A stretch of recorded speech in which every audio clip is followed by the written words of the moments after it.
Hey guys, today I wanted to talk to you about books and movies and TV shows, so let's get started. So for the first couple of books, I don't have them here anymore to show you because I got them from the library. The first thing I wanted to talk about is Monstrous Awakening, which is a graphic novel or a comic series. Now this was the first part of that series and the second one has now been released. And I really wanted to see how I like this, and I have to say this was probably the best graphic novel I've read so far. Now I'm not really into this kind of graphic genre, I just like my books to be text. But for this one, the kind of art style really got to me. I think it's beautiful.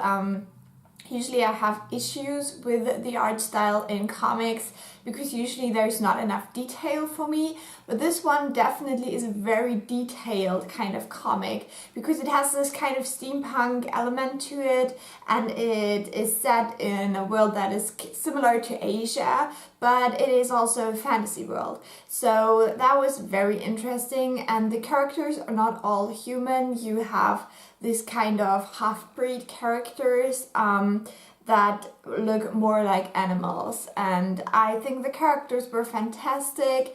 The main character is a girl who basically wants kind of revenge, but on her way she accidentally saves others and they decide to stick with her. There's this cute little like fox girl or something like that. She's so cute, like I loved her so much, and yeah, I really want to read on with this series. I think it's very well done and I was actually surprised how much I liked it.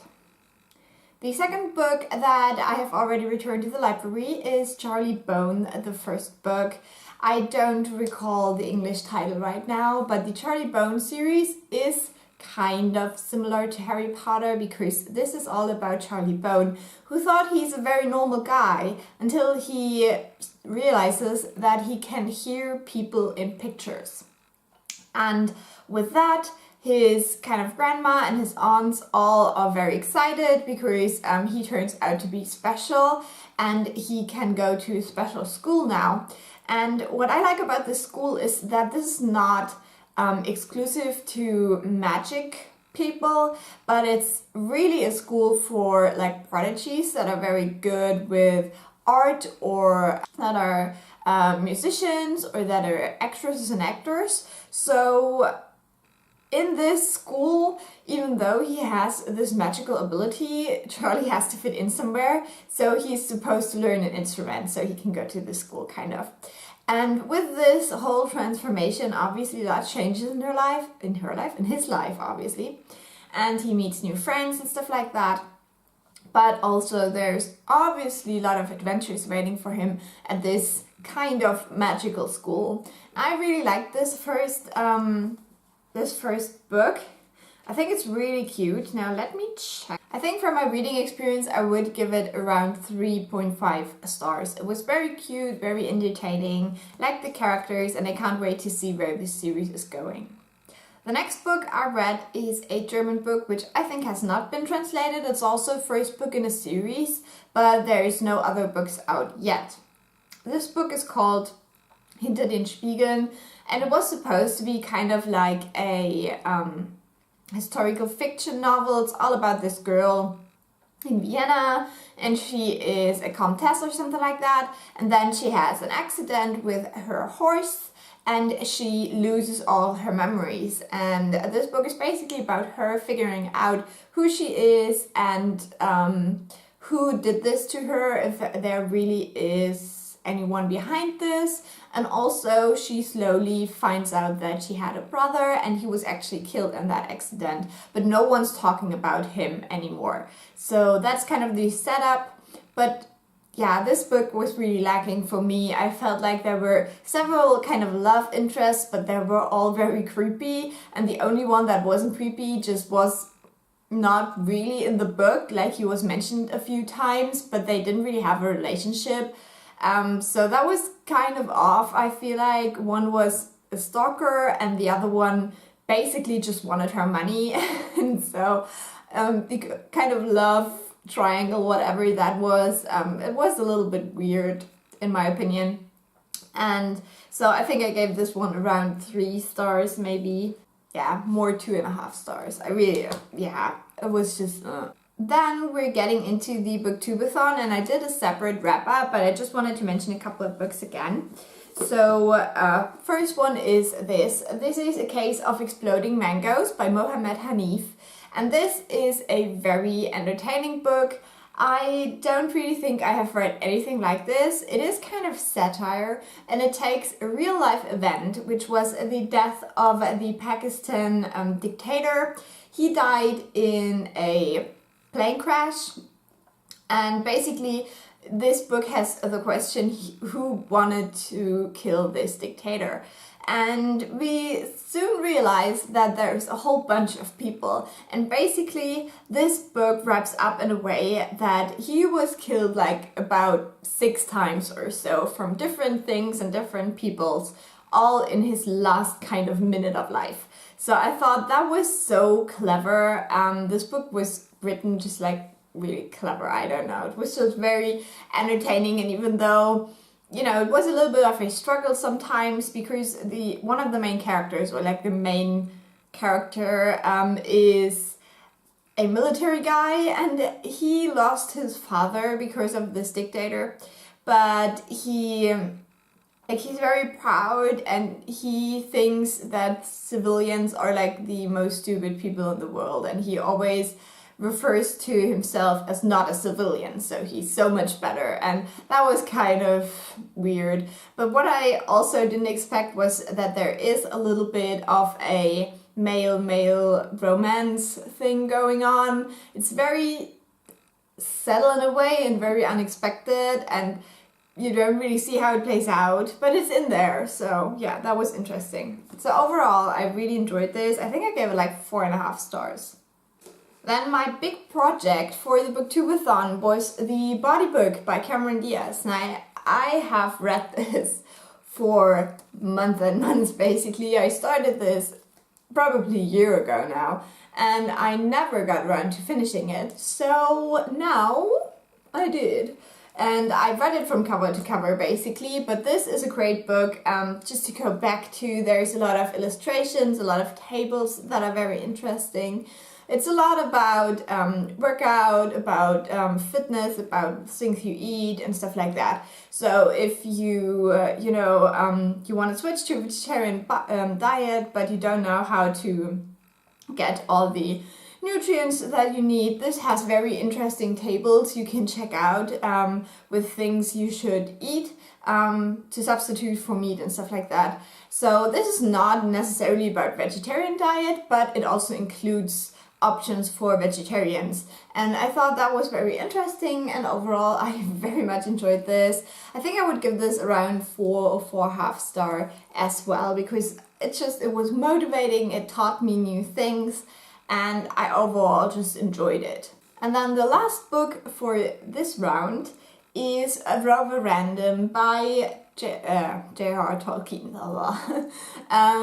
Now Tolkien is my favorite author, and when I saw the treasury box or something like that by Tolkien, I had to get it. I got it for Christmas, I think, or my birthday, and I was so super excited. These books are just gorgeous, I think. They're just really tiny, they have illustrations and stuff like that, and yeah. So the story of Rover Random is actually a little dog who gets transformed by a magician into a toy dog, and that way he is thrown into the world and he has to find his way back home. Now doing that, he meets other magicians, he's going to the moon, and he's going under the sea to finally get transformed back into his normal puppy form. I think this is a very adorable story. Meanwhile, you still feel that this was never edited properly. There are still a few things that maybe could have been a little bit shorter, and it drags a little bit in some parts.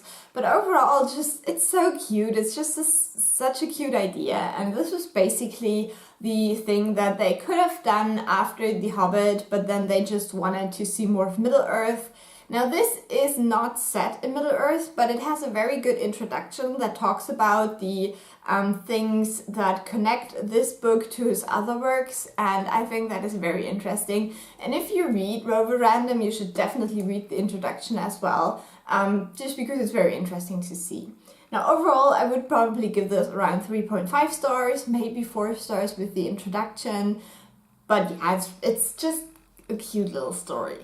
Now movie-wise, there wasn't a lot going on because we were on vacation for most of August, but we saw Baby Driver, which I really wanted to see. I loved the trailers, and if you like the trailers, you should definitely go and see this movie.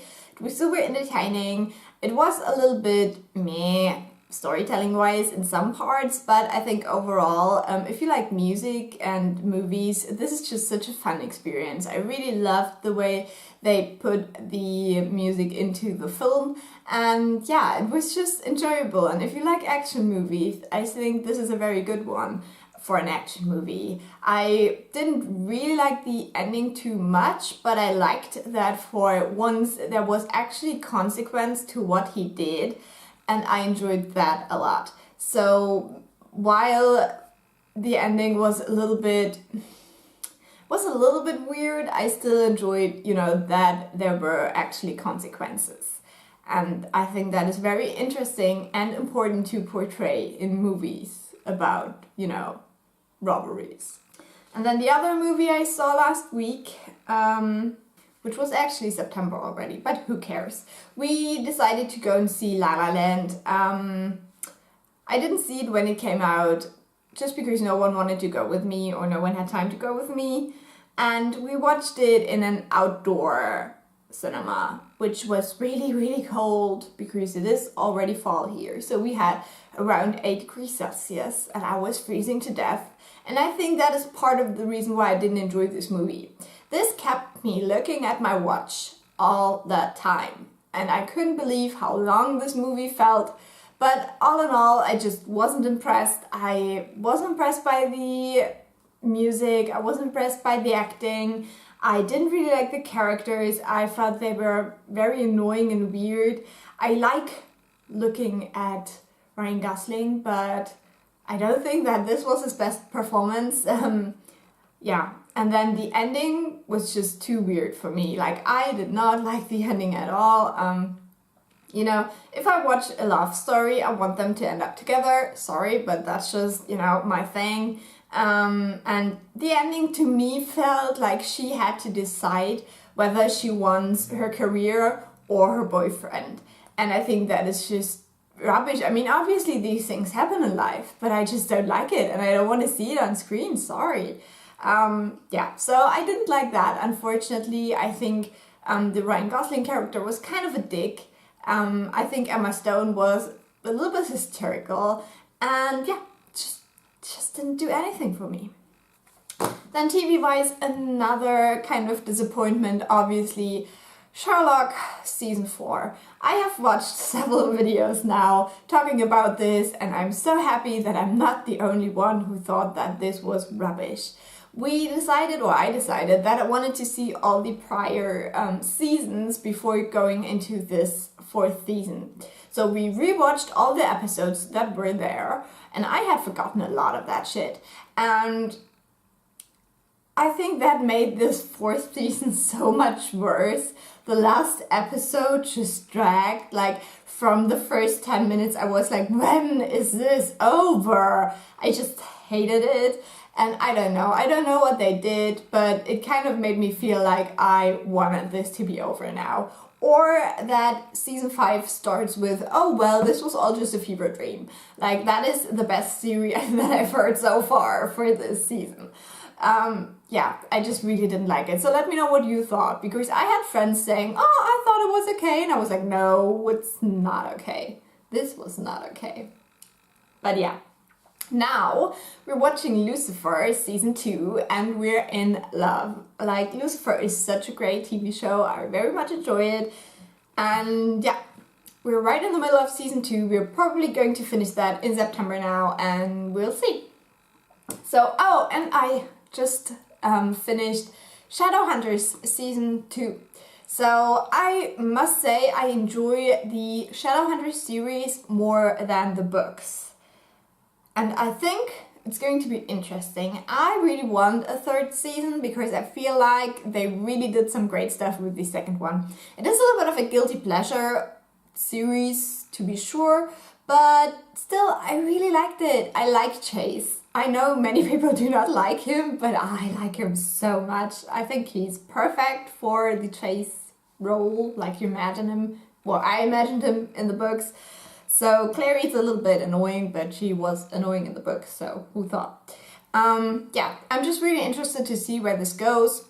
They had some like tiny cliffhangers at the end of this season, like with Simon and the Queen of the Fairies, and also obviously with Sebastian, what's his name, Jonathan and his mother. So I think they definitely need to do a third season, and I am willing to watch that. So let me know what you thought about this TV show as well, because I can imagine that people who really enjoyed the books maybe don't like this TV show, but since I didn't really love the books, I really like the TV show. Now before we say goodbye, I just wanted to throw this in quickly. I got a book today, so let's open it up. This is from the book depository.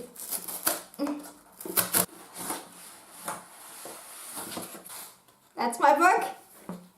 It's so pretty. Was really looking forward to this. This is Goodnight Stories for Rebel Girls. 100 Tales of Extraordinary Women. Okay, this is so confusing. Coco Chanel, Jane Austen, Lawson Elizabeth. These are names that I can't even pronounce. And Marie Curie. So this is a book all about amazing women, and it has all these like very different illustrations in it. And I'm pretty sure that I don't know the women that are in here, not all of them. So I really wanted this, and yeah, this is going on my nightstand now. So yeah, also if you have any recommendations what I should watch next, leave them down below. I am open to any Netflix recommendations basically. So I hope you enjoyed this. Have a great day, and I will talk to you soon. Bye! We'll be right back.